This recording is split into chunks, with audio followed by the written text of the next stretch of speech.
Niya na ang Balitang Express region-wide karong orasa. Bodega hapit ng masunog sa bayan ng Midsaya. Maayong palad kay namatiktan dayon sa ilang paryente ang kalayo nga nagsugod og lapad sa bodega sa mga makinang pangsaka sa Puro Kamansi, Barangay Central Glad, pasada alas 5 sa hapon ni adtong Sabado.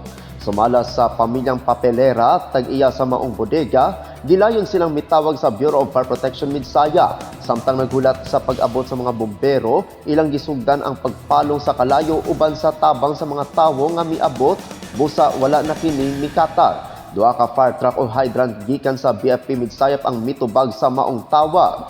Pahimangno sa Bureau of Fire Protection Midsayap sa mga residente nga likayan ang pagsiga sa nagkatambak nga basura ug uga nga balili tungod kay dali kini mokatag og mahimong hinungdan sa dili gilauman nga aksidente.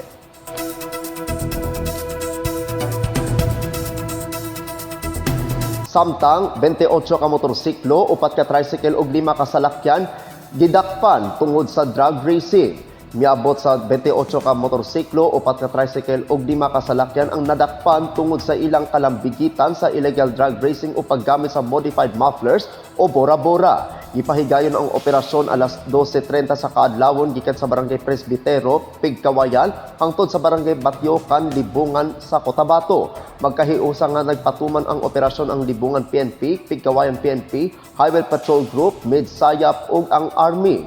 Ang illegal drug racing o paggamit sa modified mufflers o bora-bora lapas sa Municipal Traffic Code sa Libungan. Karon ang tanang nadakpang motorsiklo o salakyan gi-impound na HPG Midsayap.